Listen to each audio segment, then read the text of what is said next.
Feltham Young Offenders Centre, which holds up to 500 remand prisoners and 300 convicted ones, was opened 4 years ago. Since then, 58 inmates have escaped. But unlike his predecessors, Malcolm Bright, who escaped earlier today, didn't have to force his way out. He was working in these gardens by the main gate, which are outside the perimeter fence, and he was unsupervised. He just downed tools and walked off. Bright had been working outside for 4 months and was due for release in December, so prison officials don't know what in particular motivated his escape. But only 2 days ago, another 5 unsupervised inmates broke out, hacking their way through this hardly formidable fence with gardening tools. The prison governor blames a lack of resources.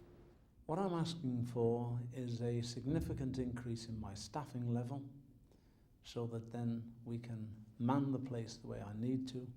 And I also need to have the fence upgraded so that everybody who is not being directly supervised cannot go through the fence in a matter of 2 or 3 minutes, because that's what we're talking about. Some local residents live in fear of burglary or attack by escapees, but prison officials, while not denying they could be dangerous, stress that none of the recent batch has been involved in a serious offence.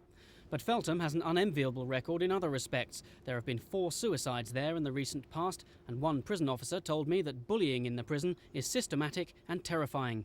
The Shadow Home Affairs Minister says bullying, suicides and escapes are all part of a pattern.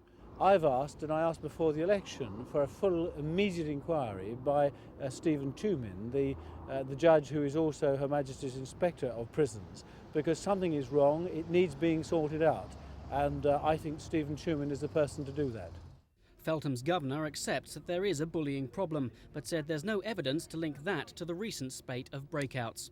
Prison reformers like the Howard League take an even more radical tack on Feltham's problems. Many of them should simply not be in prison. Feltham is too big, it could be cut in half very easily, and at least half of those lads could be managed in the community with no detriment to the community. They are not dangerous boys. They're not dangerous, that is, until you lock them up in a place like Feltham. But while they are locked up, prison officers say they can't even maintain basic security at current staffing levels.